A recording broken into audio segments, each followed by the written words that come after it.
Governor Arif Muhammad Khan ഇന്ന് വൈകിട്ട് കോഴിക്കോടെത്തും. ഗവർണറെ സർവകലാശാല ക്യാമ്പസുകളിൽ കാലുകുത്താൻ അനുവദിക്കില്ലെന്ന SFI ഭീഷണി അവഗണിച്ച് കാലിക്കറ്റ് സർവകലാശാല ഗസ്റ്റ് ഹൌസിലാണ് ഗവർണർ താമസിക്കുക. പ്രതിഷേധം കണക്കിലെടുത്ത് പോലീസ് വൻ സുരക്ഷയാണ് ഒരുക്കിയിരിക്കുന്നത്. സർവകലാശാല ചാൻസലർ കൂടിയായ ഗവർണറെ സംസ്ഥാനത്തെ ഒരു ക്യാമ്പസിലും കാലുകുത്താൻ അനുവദിക്കില്ലെന്ന SFIയുടെ വെല്ലുവിളി ഏറ്റെടുത്താണ് ഗവർണർ ഡോക്ടർ ആരിഫ് മുഹമ്മദ് ഖാൻ കാലിക്കറ്റ് സർവകലാശാലയിലെത്തുന്നത്.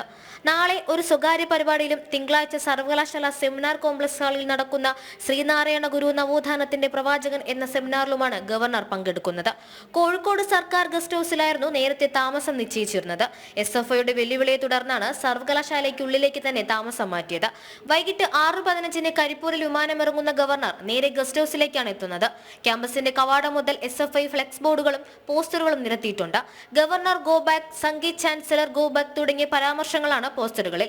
സംഘർഷ സാധ്യത കണക്കിലെടുത്ത് വൻ പോലീസ് സന്നാഹത്തെയാണ് വിമാനത്താവളം മുതൽ സർവകലാശാല വരെ വിന്യസിച്ചിരിക്കുന്നത്. വിവിധ DYSPമാർക്കാണ് ഏകോപന ചുമതല. ജനം, കോഴിക്കോട്.